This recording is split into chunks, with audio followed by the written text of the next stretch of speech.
नमस्कार प्यारे मित्रों, आप लोग कैसे हैं। आई होप कि आप लोग अच्छे होंगे और आपकी पढ़ाई बेहतर चल रही होगी और आप लोग अपने जीवन को बेहतर बनाने के लिए अथक प्रयास कर रहे होंगे। और आज आप लोगों के इस प्रयास में आज हम आपके लिए क्या लेकर आए हैं, जैसा कि आपको सामने से दिख भी रहा होगा। जी हाँ, आज हम आप लोगों को ग्रामीण परिवेश से लेकर कुछ ऐसे महत्वपूर्ण टॉपिक्स लेकर आए हैं जो आपके एग्जाम की दृष्टि से बेहद महत्वपूर्ण है। और आज का जो टॉपिक्स है आपको शायद दिख रहा होगा, राजस्व शासन व्यवस्था। जी हाँ, आज की मेरी जो टॉपिक्स है राजस्व शासन व्यवस्था क्या है। आज मैं ग्रामीण परिवेश से लेकर उन सारे महत्वपूर्ण प्रश्नों को लेकर आया हूं और आप लोगों को एकदम पॉइंट टू पॉइंट लेकर आया हूं, जहां से एग्जाम में आज से नहीं, याद रखना ये हमेशा से है, इतिहास इसका गवाह है कि आप उठा करके कॉपी और पेन को रखिएगा और आप देखिएगा यहाँ से कैसे कैसे प्रश्न बनते हैं। उन सारे प्रश्नों को आप पॉइंट टू पॉइंट नोट कीजिएगा। यहाँ से प्रश्न बनना ही है क्योंकि हर बार बनता है और अब की बार कोई नई बात नहीं है। कि याद रखना, जो आपको ग्रामीण परिवेश से कुछ ऐसे टिपिकल प्रश्न आते हैं जिसको बच्चा नहीं कर पाता है। और मेरे प्यारे मित्रों, आप जिस पद के लिए इतने लालायित हैं उस पद के बारे में मैंने एकदम निचले पायदान से लेकर के ऊपर इसका लास्ट पायदान तक को जो है एकदम एक्सप्लेन करके आपको बताया है। और आप लोग देखिएगा, जिस पद के लिए आपको इतनी मशक्कत करनी पड़ रही है, इतनी जोरदार मेहनत करनी पड़ रही है, आप देखिए वो सबसे निचला पायदान है। जी हाँ, वह सबसे निचला पायदान है जो लेखपाल का पद है या भू राजस्व व्यवस्था से संबंधित सबसे निचले पायदान का पद है। जी हाँ, इससे नीचे कोई पद नहीं है राजस्व व्यवस्था में। ये देखिए, लेखपाल को मैंने यहाँ पे देखिए, ये आपको सीरियल क्रम में रखा है कि इससे बड़ा, उससे बड़ा, उससे बड़ा, फिर उससे बड़ा पदाधिकारी कौन होता है जो राजस्व से संबंधित होता है। मैंने यहाँ पर उसको एक एक करके जो है सीढ़ी बाई सीढ़ी आपको पहुंचाने का कार्य किया है। और आप ऐसे सामने से देखिए तो आपको क्या मिलेगा, राजस्व परिषद। जी हाँ, आप यहां पर देखिएगा प्यारे मित्रों, यहां से वो प्रश्न आपको मिल जाएंगे जो शायद है कि आपको YouTube की दुनिया में आपको देखने को नहीं मिल पाएगा। मैंने यहां पर आपको जो एक्सप्लेन करके बताने का प्रयास किया है, आप लोग जरा इसको समझिएगा और समझने के बाद यदि आपको ये सेशन पसंद आता है तो मेरे प्यारे छात्रों, इसको आप लोग लाइक कीजिएगा, शेयर कीजिएगा, अधिक से अधिक लोगों के बीच में इसको फैलाने का कार्य कीजिएगा। तो चलिए प्यारे मित्रों, हम समय को ना गवाते हुए हम अपनी मंजिल की ओर चलते हैं और देखते हैं राजस्व परिषद क्या होता है। जी हाँ, राजस्व परिषद क्या होता है, राजस्व प्रशासन व्यवस्था से संबंधित ये आज का आपको टॉपिक्स है जो ग्रामीण परिवेश से लेकर है। आप देखिएगा कि राजस्व परिषद क्या होता है। तो आपकी जानकारी के लिए बता देना चाहता हूं, राजस्व व्यवस्था का यह शीर्ष पद है। जी हां, राजस्व व्यवस्था का यह सबसे शीर्ष पद है, सबसे उचला न्यायिक पद है और जिसकी स्थापना ब्रिटिश काल में 1831 ईस्वी में होती है। जी हां, कब होती है, 1831 ईस्वी में ब्रिटिश काल में होती है। और जो राजस्व परिषद का अध्यक्ष होता है, जैसा कि मैंने यहां पर दर्शाया है, जो राजस्व परिषद का अध्यक्ष होता है या आईएएस अधिकारी होता है। जी हां, आईएएस स्तर का अधिकारी होता है जो राजस्व परिषद का अध्यक्ष होता है। इसमें सदस्यों की संख्या, यदि संरचना की बात करें तो याद रखना, राजस्व परिषद में एक अध्यक्ष होता है। जी हां, राजस्व परिषद में एक अध्यक्ष होता है और 2 प्रशासनिक अध्यक्ष होते हैं। जी हां, 2 प्रशासनिक अध्यक्ष होते हैं और याद रखना 7 न्यायिक सदस्य होते हैं। 7 न्यायिक सदस्य होते हैं, 2 प्रशासनिक सदस्य होते हैं। अगर हम प्रशासनिक का मुख्यालय की बात करें तो प्रशासनिक का मुख्यालय लखनऊ है।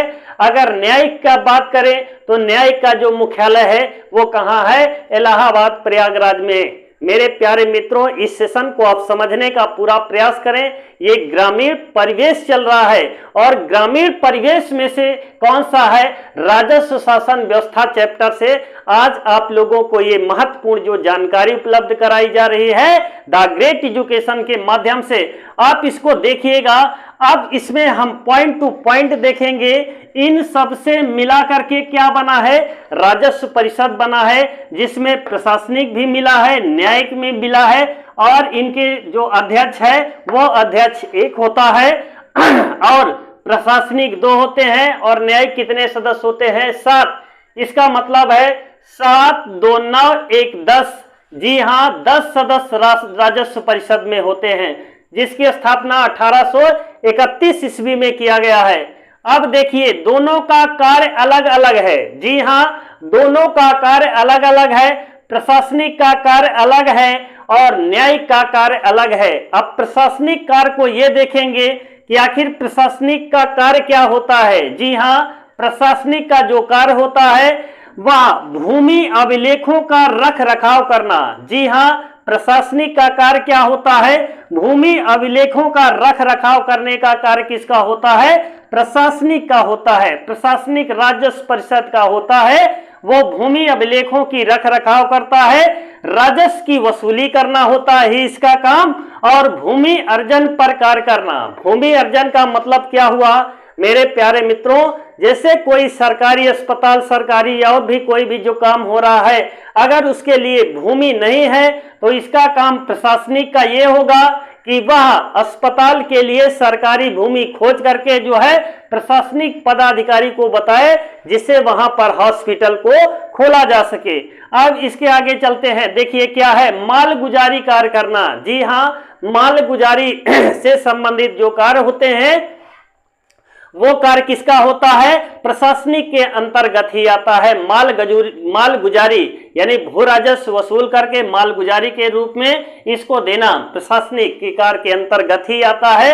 और इधर देखिएगा साइड में आपको लिखा है न्यायिक सदस्य। जी हाँ, न्यायिक सदस्य की बात करें तो राजस्व संबंधी विवादों का निपटारा जो होता है, याद रखना, न्यायिक सदस्य के अंतर्गत किया जाता है। अब आप ये पूछोगे कि सर जी कोर्ट बना है, तो आपकी जानकारी के लिए बता देना चाहता हूं, जैसे आप लोग चकबंदी में यदि कोई गांव लग जाता है, अगर वहां चकबंदी से संबंधित किसी भी भूमि से किसी भी प्रकार से किसी को शिकायत है, तो सीधा आप कहां जाएंगे, चकबंदी पदाधिकारी के पास जाएंगे, और चकबंदी पदाधिकारी क्या करेगा, आपको न्याय देने का कार्य करेगा।